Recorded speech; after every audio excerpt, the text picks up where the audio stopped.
If you had told me that 15 years of loyalty would end with my boss reading my future off a piece of paper he never intended to sign, I would have laughed.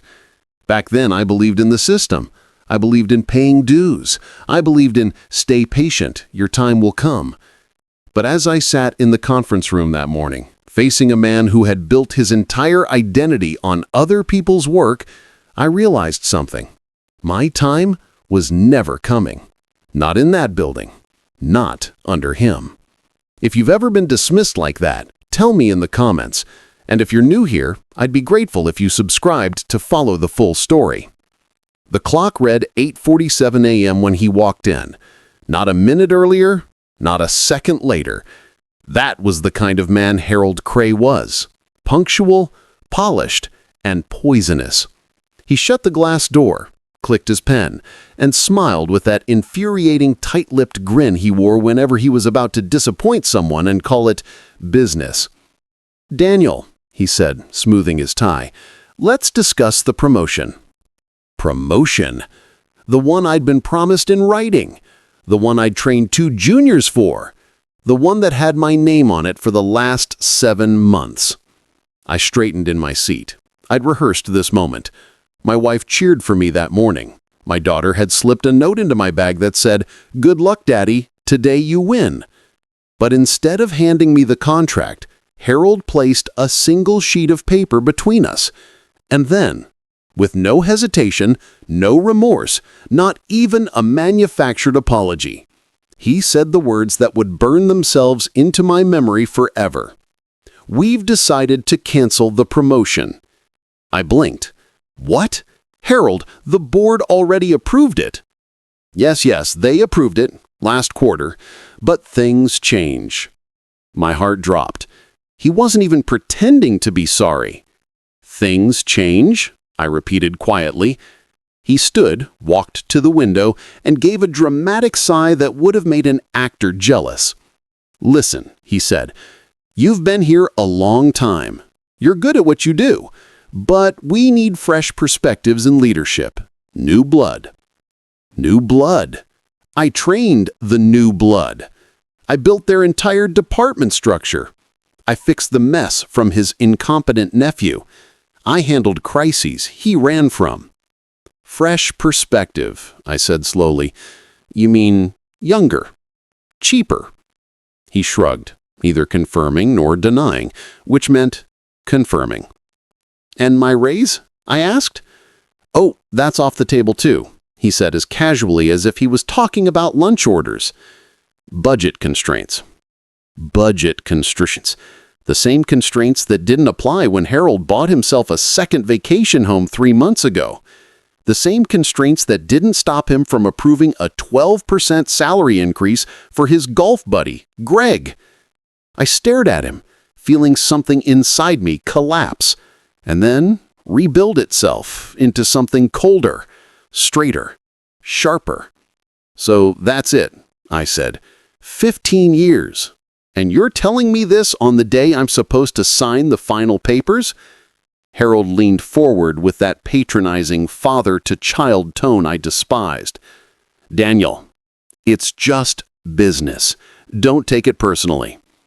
A slow breath. A stillness spreading through me. Then I whispered the most honest response I'd ever spoken in that office. "Oh, I'm definitely taking it personally." He didn't like that. His jaw flexed. "Don't do anything rash," he warned. "I still value you." Value. Funny word. If I had value, he wouldn't have thrown me away like a used receipt. He dismissed me with a flick of his hand. "Get back to work." And that was the moment. The exact second the last illusion shattered. That I realized I was working for a man who would never let me rise, because my competence was the ladder he stood on. I didn't go back to my desk, not immediately. Instead, I walked to the break room, took out the note my daughter wrote, and read it again. "Today, you win." Not here, I thought. Not in this prison with glass walls and invisible ceilings. I walked out of the building. No announcement, no drama. Just silence. The November wind hit my face like a wake-up slap. For the first time in years, I truly saw the building I'd devoted my life to. Cold steel, designed to impress but built to entrap. My phone buzzed. It was Adrian Cole, the CEO of Sterling & Rowe, our fiercest competitor. I had met him once at a conference. We'd talked for 10 minutes. He'd asked my card. I didn't think much of it. I answered. "Daniel," Adrian said, "I heard news leaked from Craytech this morning." "Already?" Harold's cruelty traveled faster than light. "Listen," Adrian continued, "if they truly canceled your promotion, I want to meet today. Not tomorrow, not next week. Today." "Why?" I asked, my voice still vibrating with betrayal. "Because men like you don't stay unclaimed for long." I froze. "And I also know," he added, "that the entire analytics department follows you, not Harold." That sentence lit a fire inside me I didn't know I'd been holding back. He wasn't wrong. The best people in my division reported to me voluntarily, even when they weren't assigned to me. They sought my guidance, my leadership, my structure. Harold knew that. He always hated it. "Meet me at 2 p.m., Adrian said. "Let's talk about a director position. Maybe higher." Higher. A word that tasted electric. I hung up, and for the first time in 15 years, I smiled walking away from Craytech. By the time I returned to gather my things, the office was buzzing in confusion. People were whispering. My assistant, Clara, rushed to me, eyes wide. "Daniel, what happened? HR booked a meeting for the entire floor, and Harold looks like he swallowed a cactus." I packed my laptop. "There's been a change in plans," I said calmly. Her voice dropped. "They canceled your promotion." It wasn't a question. I nodded. Clara clenched her fists. "Daniel, you built this department. You kept this company running. Do they think we're blind?" I didn't answer, but my silence said enough. Within minutes, 7 of my top team members gathered round me. "Tell us it's not true," Malik asked. "It is," I said. A strange silence fell. Not sadness. Not pity. Something else. Resolve. "Then we're not staying," Priya said. "Same," added Malik. "If you go, we go." I held up a hand. "Don't make rash decisions because of me." Priya stepped closer. "No, Daniel, you don't understand. We didn't come to Craytech for the company. We came because you were here." I swallowed hard.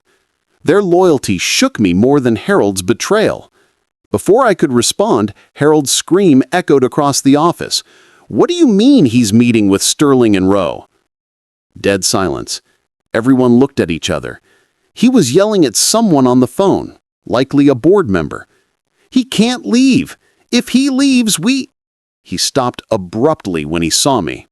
His voice dropped to a venomous whisper. "Where are you going?" I picked up my last document. "Home. You can't just leave in the middle of the day." I just did. His nostrils flared. "You're under contract."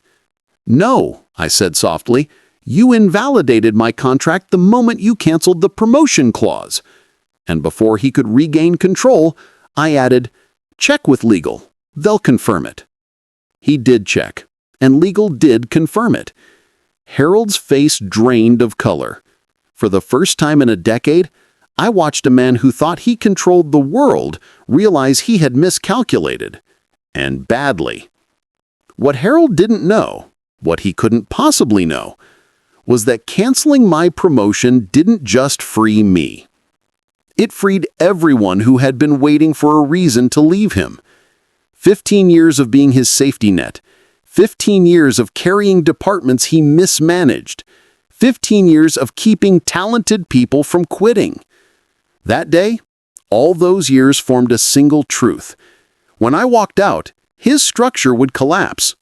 Not slowly, not quietly, but spectacularly. As I reached the elevator, Clara hurried towards me. "Daniel, whatever you decide, let us know." She pressed a folded note in my hand. "For later," she said. "You'll know what to do." I nodded and left. The elevator doors closed. My reflection stared back at me. A man pushed too long. A man underestimated too long. A man whose patience had finally, irrevocably, run out. The elevator doors opened at the lobby, and with one deep breath, I stepped into the beginning of the end. Not for me, but for Harold Cray.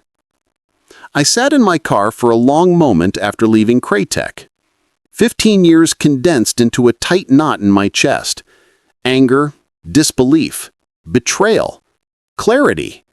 It was all there, swirling like a storm waiting for release. I opened the note Clara gave me.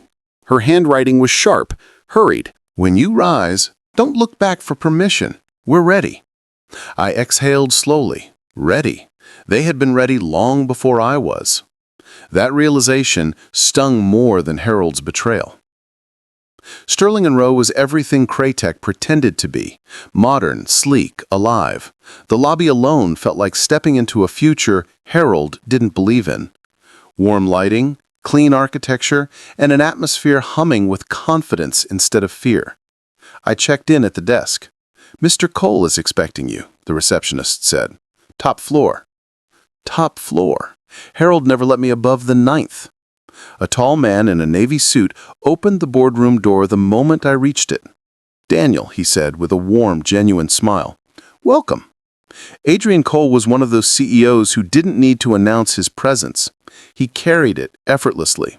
Calm, witty, observant. The opposite of Harold's rigid, insecure energy. We shook hands. "I won't waste your time," Adrian said as we sat.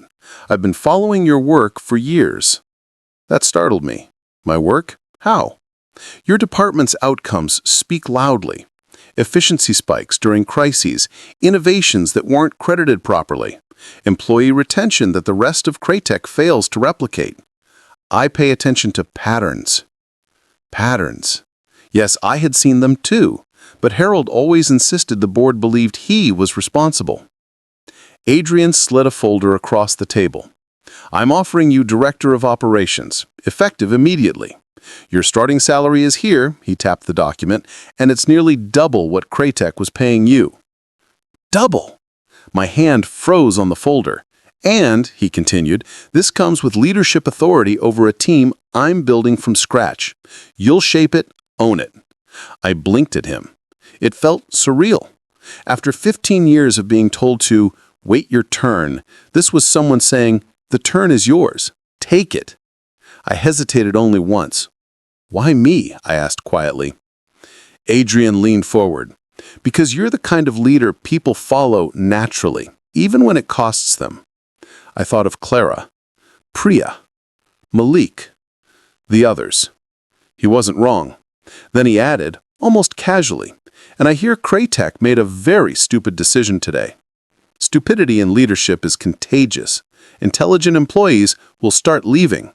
You can catch them on the way out, if you're here. I couldn't help a small, dark smile. "Will I have freedom to recruit?" I asked. "As many as you want," Adrian answered, "with one rule. Take only people who follow you by choice. I don't want poaching. I want loyalty." Fair, ethical, sharp. I signed the contract, and at that moment, I felt something settle inside me. Not revenge. Not yet. Possibility. I called Clara that evening. She answered on the second ring. "Daniel, did you talk to them? What happened?" "I signed," I said. Silence. Then she exhaled like she'd been holding her breath since noon. "Thank God." I continued. "There's something else. I'm building a new team. From scratch." I didn't have to finish the sentence. "I'm in," she said immediately. "Clara, think carefully. This is a big—" "I said I'm in," she repeated. "Craytech has been rotting for years. You were the glue. Without you—" She swallowed. "I don't want to stay in a building held together by duct tape and ego." I leaned back, absorbing her resolve. "One more thing," she added. You should know, Harold locked himself in his office the moment word spread you left. He's been calling the board for hours. I didn't comment. And, she said softly, people are starting to pack their desks. That made me sit upright. How many? 7 so far, not counting me. 7. In one afternoon. The first cracks.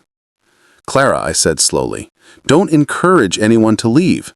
If they choose to follow, they choose. No pressure. Of course, she replied, they don't need encouragement. There was a small pause, and then, you know this isn't just about the promotion, right? People saw how much you carried that place, and how much Harold took advantage of it. I closed my eyes. She was right. Well, I said, if they're ready, I'll be waiting. The next morning, I woke to 5 missed calls from an unknown number. Then a message came in. Pick up the phone, Daniel. We need to talk. HC. Harold. I chuckled quietly. That didn't take long. My phone rang again. This time, I answered. Daniel, we need you at the office today. No, I said simply. You don't understand the situation, he fired back. Your department is unraveling.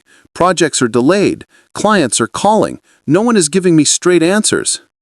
That sounds like a leadership issue, I said. You're the leader, he barked. No, I corrected. You canceled that. Silence. Sharp, cold silence. Then he lowered his voice. I'll reinstate the promotion. I laughed aloud. Harold, you can't reinstate something that never existed. It existed, he argued, and you know it. I'll even backdate it and give you the raise. Just come back. We can... That won't work. A shaky breath crackled through the speaker. Fine, I'll double the salary. I froze. Not because I was tempted, but because the desperation in his voice was unmistakable. Harold, I said quietly, why are you really calling? Another long pause. Then he whispered the truth. Because they're leaving. Your team. My best staff. They're all leaving. I said nothing. He continued, they're saying they don't want to work under me. They say the only reason they stayed this long was because of you. I let the silence stretch.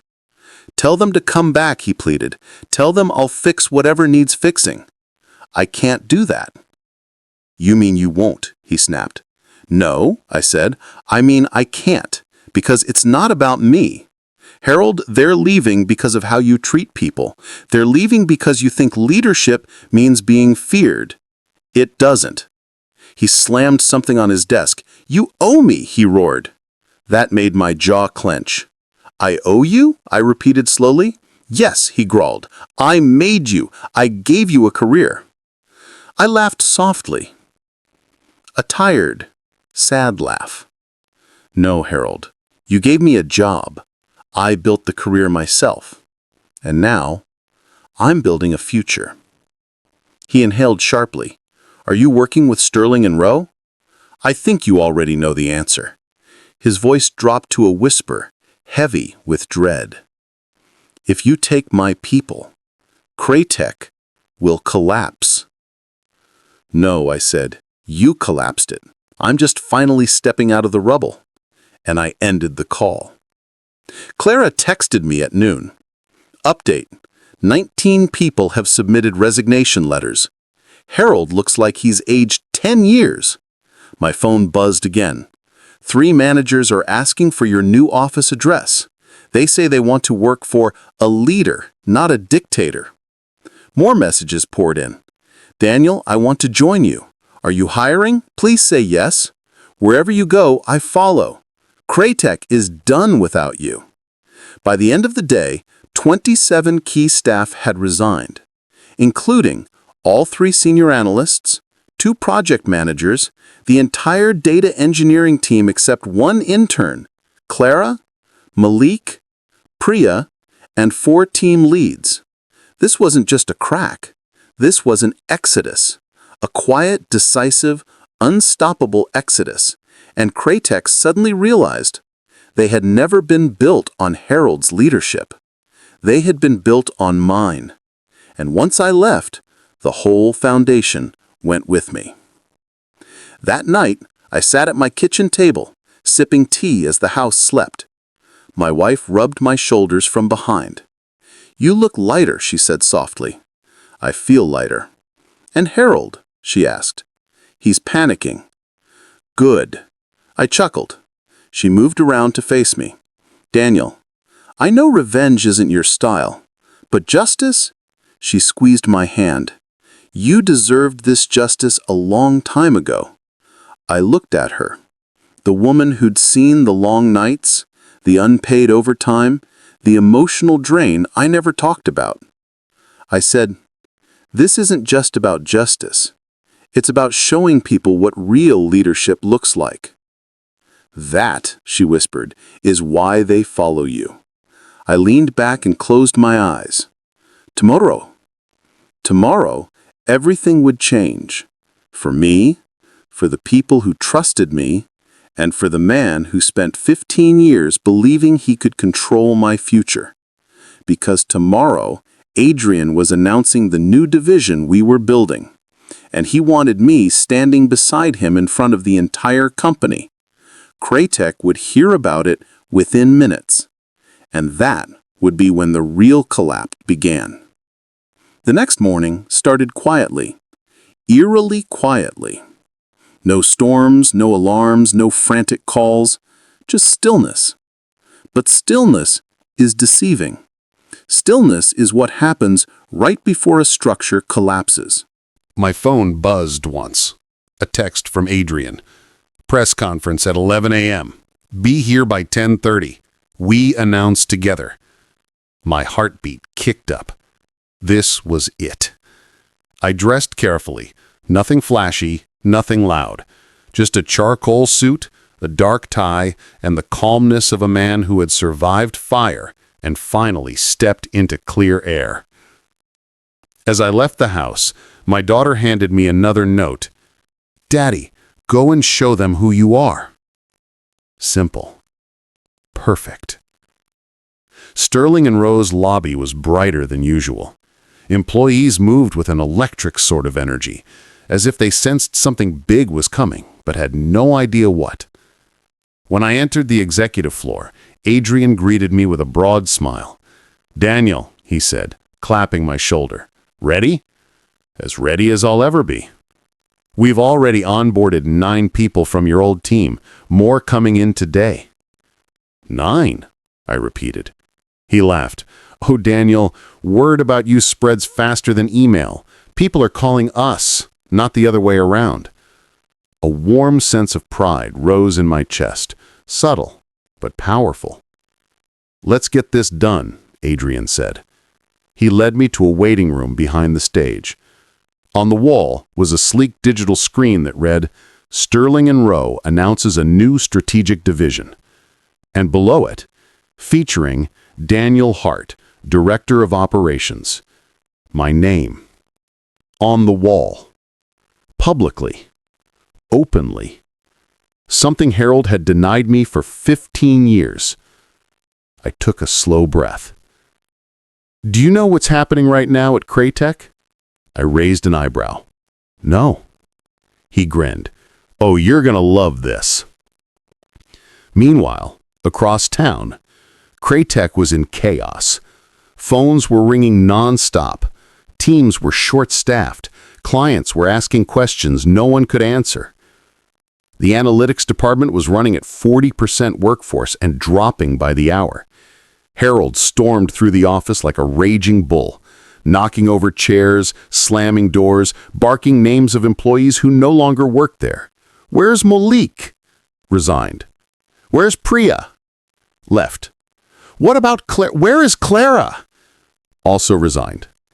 His blood pressure skyrocketed. He grabbed one manager by the collar. "Find them. Find anyone who can run the operations report for the quarter." The manager stuttered. "Sir, no one knows Daniel's system.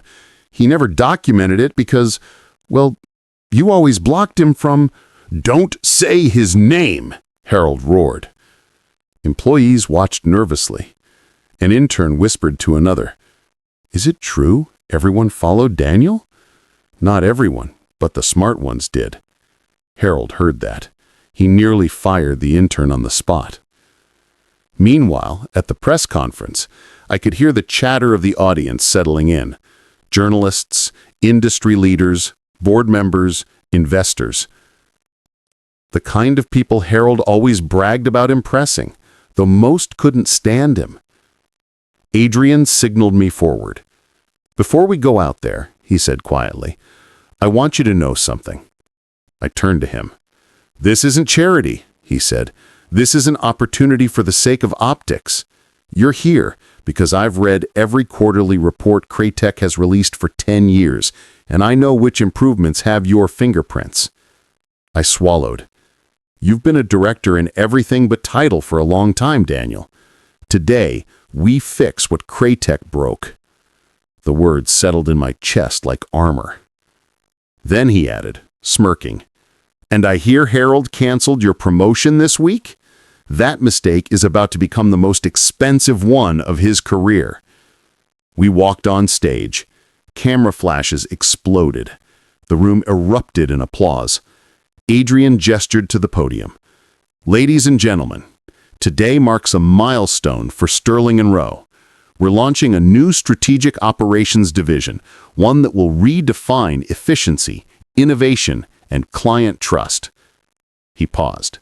"And leading this division will be a man with unmatched expertise, proven leadership, and the kind of staff loyalty I've only seen in the greatest organizations." He turned to me.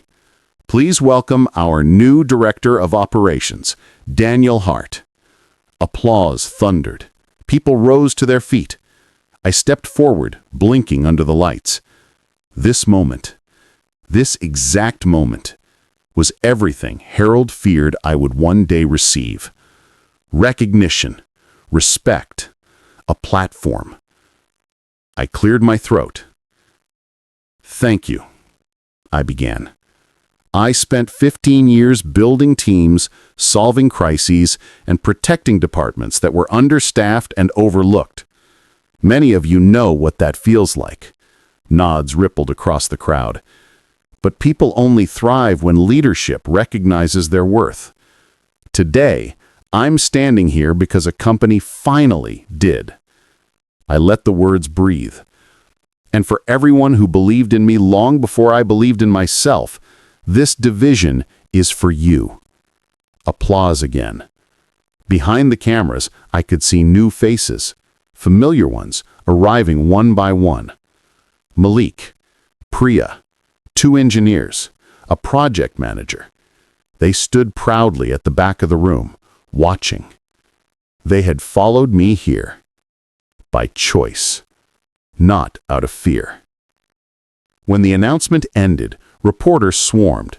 Someone asked, "Daniel, do you have a message for your former employer?" I smiled politely. "No, my work here speaks for itself. Classy, direct, sharp." Adrian leaned into me and whispered, "Craytech just lost their entire analytics division. This announcement is all over the news. Harold is about to enter meltdown territory." I didn't need revenge to feel good in that moment. Justice was already unfolding. At Craytech, the press conference played on every screen in the building. Employees stopped working. Phones went silent. Even the CFO stared with his mouth open. And then the title appeared. Craytech executive losses lead to mass staff exodus. Competitor hires key manager. Harold was in the boardroom when the news hit. A junior assistant rushed in. "Sir, you need to see this." "I'm busy," he barked. "But sir, it's important." Harold snapped the remote from her hand and turned on the TV. There I was, standing with Adrian, shaking hands, being applauded, being introduced as director. His face turned the color of boiled tomatoes. He whispered, "No, no, no, no." A board member rubbed his temples. "Harold, what did you do?" "I didn't do anything," he screamed. "He betrayed me. He betrayed all of us." But the board members weren't looking at me on the screen. They were looking at him. And for the first time, they realized Harold was the problem, not me. A notification pinged on his phone. It was an email. Subject line, "Resignation, effective immediately." Another ping. Then another. Then another. He opened them in panic.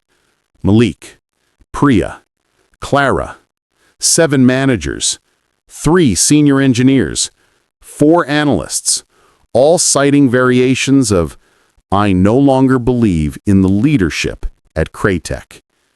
Harold threw his phone across the room. "This can't be happening," he roared. A board member spoke calmly. "You should have signed his promotion when you had the chance." After the press conference, I was back in Adrian's office when my phone buzzed again. Harold. I stared at the screen for a moment, then answered. His voice was trembling, not angry this time, desperate. "Daniel, please, you have to stop this." "Stop what?" "This exodus, these resignations, this press, this—" He choked on the words. "This disaster." I remained quiet. "Tell them to come back," he begged. "I'll give them raises. I'll fix things. Just, please help me." "Harold, I didn't tell anyone to leave. They left because they were tired of being treated like replaceable tools." He said nothing. "You didn't lose them to me. You lost them to yourself." Silence. Then a broken whisper. "What do I do? Daniel, what do I do?" For years, this man commanded, demanded, criticized, controlled. Hearing him like this felt surreal. But I wasn't cruel. I wasn't him. So I told him the truth. You apologize, you step down, and you let someone else rebuild what you destroyed. He inhaled sharply. "I can't do that." "Then Craytech won't survive." And I ended the call. I didn't feel triumphant. I didn't feel vengeful. I felt free. Over the next few days, 41 employees resigned from Craytech. Sterling and Rowe hired 27 of them. I built a department full of loyalty, competence, and respect. The industry press covered the collapse. Craytech's stock dropped. The board called an emergency meeting. And Harold? Well, Harold was about to face the one consequence he never saw coming: accountability. The storm wasn't over. It was just beginning.